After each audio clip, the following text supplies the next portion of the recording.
बिस्मिल्लाहिर्रहमानिर्रहीम। अस्सलाम वालेकुम। खांसी की मशहूर दवाई जो अब आप भी बना सकते हैं।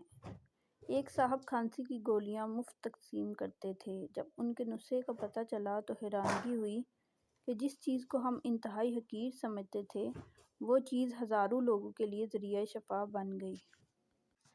नुस्खा क़ारीन की खिदमत में हाजिर है। हल्दी और नमक सिंधा पंसारी से हम वज़न लेकर पानी या थोड़ा सा शहद मिलाकर गोलियां बना लें और दिन में 4 से 5 मरतबा मुंह में रखकर वक्फे से गोली चूसें।